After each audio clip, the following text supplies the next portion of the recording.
Bonjour et bienvenue dans J'aime l'écho, l'émission qui donne la parole aux chefs d'entreprise. Benjamin Villain, bonjour. Bonjour. Vous êtes le président, le directeur général et cofondateur de Baldwin Partners. Et à vos côtés, Laurent Chevrier, vous êtes aussi un historique puisque vous êtes cofondateur, n'est-ce pas? Et président de Baldwin Partners, cabinet de conseil en performance industrielle et en ingénierie. Vous êtes un des experts du génie industriel. Et tout ce que j'ai vu vous concernant, vous parlez d'industrie 4.0. Qu'est-ce que l'industrie 4.0? Parce qu'on a tendance à faire des 4 points quelque chose pour tout. Alors déjà, la thématique de l'industrie 4.0, c'est les outils technologiques au service de la performance industrielle. D'accord, le 4.0, c'est les outils technologiques pour améliorer la performance. Oui. Améliorer la performance, c'est produire plus vite, produire davantage. C'est produire avec une meilleure rentabilité et maintenir la rentabilité en produisant plus. Voilà. D'accord. Donc un exemple, c'est augmenter la cadence d'une ligne de production de près de 30% ou améliorer les profits de 30%. Voilà, ça c'est des exemples. Améliorer la cadence ou les profits de 30%. Par et exemple. c'est là où Baldwin Partners intervient. Oui. Exactement. En fait, on accompagne nos clients ou pour piloter davantage leur process industriel ou pour optimiser finalement leur manière de produire ou d'approvisionner ou pour mieux concevoir leur chaîne de production. C'est sur la chaîne de production. Hein. C'est, en fait, il y a une histoire de digitalisation de la chaîne de production dans votre offre? Non, pas spécifiquement. C'est-à-dire que alors la digitalisation de la chaîne de production. En digitalisant les usines, la chaîne de production, on aboutit à des gains de performance. Oui, absolument. Mais avant d'arriver à de la digitalisation, il y a déjà beaucoup d'actions d'amélioration de l'organisation. On avait commencé par vendre de la digitalisation des entreprises en 2017 quand on a créé Baldwin. On s'est pris un gros parpaing dans la figure. Ouais. Personne ne l'a acheté parce que c'était trop loin finalement pour les industriels français. C'est d'abord de commencer par améliorer ce qui existait pour à la fin mettre en place les solutions digitales. Mais c'est 30%, là, c'est une quasi-promesse client en fait pour vous. Vous avez amélioré votre performance et éventuellement vos résultats financiers. Enfin, c'est hyper concret votre intervention. En fait, dans notre manière de travailler, tous les mois, tous nos consultants proposent une idée d'amélioration qu'on appelle quick wins, c'est-à-dire qu'on part pas sur des choses très compliquées. Avec quelquefois, c'est pas la peine d'inventer la lune, on est d'accord? On s'est rendu compte que dans les secteurs dans lesquels on travaille, le secteur des transports et des énergies, les industriels ont besoin d'idées simples à mettre en place qui génèrent vite des gains. Et finalement, nous, c'est notre promesse, notre valeur ajoutée. On a calculé ça, on est à 15 millions d'euros par an de gains supplémentaires proposés, en plus de la valeur ajoutée que créent nos consultants. Ça, on en est très fiers, on essaie de le marketer, d'en parler autour de nous, parce qu'on sait que c'est une promesse qui est forte. Ouais. Mais c'est extraordinaire ce que vous annoncez, parce que vous êtes quand même jeunes tous les deux, vous n'avez pas 40 ans d'expérience, et vous arrivez chez vos clients, ceux que vous décrivez, à identifier systématiquement, de manière régulière, tous les mois, vous me dites, des gains possibles. Hein. Exactement. Et on a remarqué que les gains les plus efficaces, c'était... Les choses les plus simples.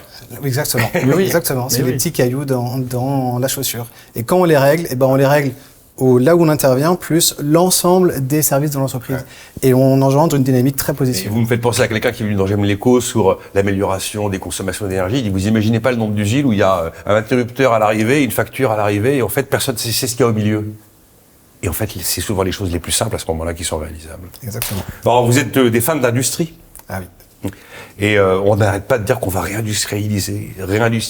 Enfin, c'est un peu une antienne politique. Vous avez la conviction que c'est possible de faire rebondir l'industrie française qui est tombée à un niveau si bas, d'ailleurs, dans le PIB, en termes de valeur ajoutée? On a cette conviction, oui. On a cette conviction parce qu'on a été formé en France. On a été ingénieur industriel avant d'être dirigeant maintenant. On voit au fur et à mesure des mois qui passent, en allant voir nos clients, qu'il y a plein d'économies qui sont possibles. On voit quel pouvoir on a sur l'amélioration des process. On mesure les gains et on le montre aux clients. Donc on voit bien que tout ça se mesure, c'est du concret, c'est pas du marketing en l'air. Oui, c'est une conviction qu'on peut aider l'industrie française à être plus productive. Il n'y a pas qu'une histoire d'impôt de production, quoi. Non. Ah non. Et puis en plus, le secteur industriel a un rôle très important en France, je pense. C'est un endroit où on démocratise les technologies. Et quand on démocratise les technologies, ça donne des opportunités pour avancer et faire avancer la France, notamment sur les grands défis qu'il peut y avoir, tant sociétaux qu'écologiques, par exemple. Mais d'ailleurs, vous dites que la performance économique et énergétique maintenant sont un peu liées, en fait. Écologique, oui. Carboné de façon plus large. Énergétique, oui. Oui. Vous faites le lien, donc l'empreinte carbone intervient dans votre réflexion globale. Oui, absolument. Par exemple, comment on fait pour maintenir l'industrie aéronautique viable demain? Comment on fait pour maintenir, en l'occurrence l'industrie automobile, ça on a vu, mais l'industrie aéronautique, comment on fait pour faire voler des avions alors que le secteur aéronautique se développe? Donc, comment est-ce qu'on peut faire le lien entre les deux? Via justement des solutions de performance et en prenant en compte les retours sur investissement carbonés, par exemple. Enfin, l'industrie aéronautique de demain, il faudra aussi qu'il y ait des solutions d'ingénieurs pour avoir des avions verts, n'est-ce pas? Oui. Et ça, il y a des expérimentations impressionnantes. Vous avez une expression, je trouve, assez forte, Benjamin Villain, révolutionner l'industrie française. Utiliser le terme de révolution, c'est audacieux. Ah, ça fait partie de nos valeurs, l'audace. Ça fait partie de vos valeurs. Oui. Et la révolution fait partie de vos valeurs aussi. Ah mais bah, la révolution dans le bon sens. On est en plein dedans, oui. Le sujet de révolutionner l'industrie française, c'est de déployer le sens de l'initiative. C'est-à-dire qu'on a remarqué que lorsque les salariés avaient un intérêt personnel, un amour du secteur industriel pour faire avancer l'industrie, ils étaient force de proposition et force de conviction pour engendrer le changement.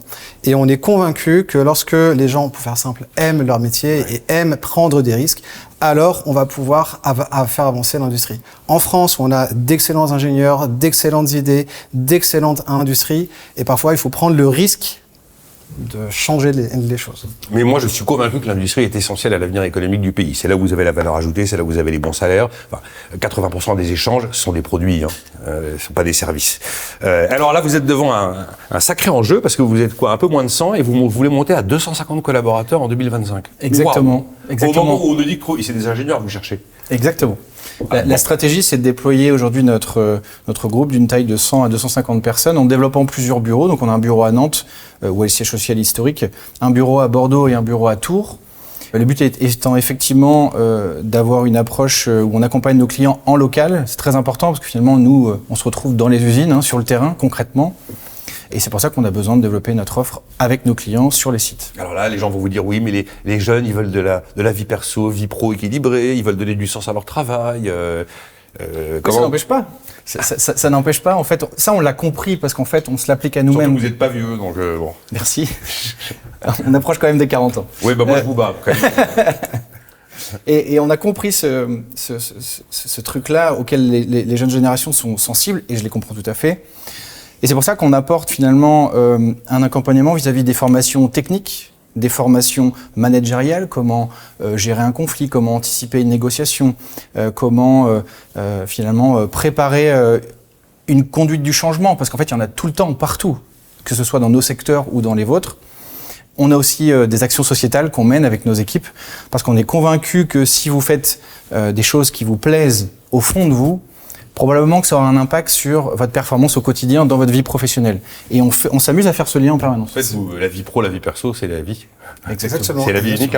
Si vous prenez une initiative dans votre vie personnelle, vous saurez la prendre dans votre vie professionnelle. Si vous avez un blocage dans votre vie professionnelle et un peu de tension, libérez-la dans votre vie personnelle. Ça va probablement vous apporter des clés pour réussir dans la vie professionnelle. C'est bon cette culture Baldwin là. C'est ça la culture Baldwin. C'est ça la culture Baldwin. Bon, merci à vous deux en tout cas, Benjamin Villain, Laurent Chevrier, tous les deux cofondateurs, l'un directeur général, l'autre président de Baldwin Partners.